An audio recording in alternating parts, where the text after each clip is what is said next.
অৰ্থাৎ প্ৰায় ৩৫,০০০ নিযুক্তি আমি মাৰ্চ মাহ বা এপ্ৰিল বিশেষকৈ বহাগ বিহুৰ আগতে আমি ৬,৪৩৪টা পোষ্টৰ বাবে আবেদনৰ প্ৰক্ৰিয়া আৰম্ভ কৰিছো।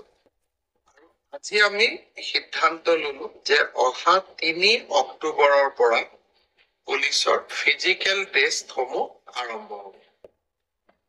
গতিকে মই সকলোকে অনুৰোধ কৰিম যে বানপানীৰ যেতিয়া পানী শুকাব, আমাৰ খেলপথাৰসমূহ মুকলি হ'ব, আমি দৌৰা প্ৰেক্টিচ আৰম্ভ কৰিব লাগে।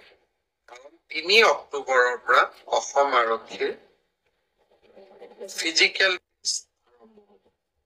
মোৰ লক্ষ্য হৈছে যে ফিজিকেল টেষ্ট, ৰিটেন আৰু ভাইভা তিনিওটা প্ৰক্ৰিয়া সম্পূৰ্ণ কৰি এই বিত্তীয় বৰ্ষতে আমি যাতে এই ৬,৪৩৪টা পদ ভৰ্তি কৰিব পাৰো।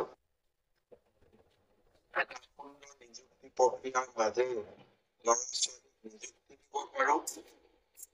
আৰু তাৰ লগে লগে ২০২৫ চনৰ বাবে আকৌ এবাৰ নিযুক্তি প্ৰক্ৰিয়া আমি যাতে অৰ্থাৎ প্ৰায় ৩৫,০০০ নিযুক্তি আমি মাৰ্চ মাহ বা এপ্ৰিল বিশেষকৈ বহাগ বিহুৰ আগতে আমি ৬,৪৩৪টা পোষ্টৰ বাবে আবেদনৰ প্ৰক্ৰিয়া আৰম্ভ কৰিছো। আৰু আজি আমি সিদ্ধান্ত ললো যে অহা ৩ অক্টোবৰৰ পৰা পুলিচৰ ফিজিকেল টেষ্টসমূহ আৰম্ভ হ'ব।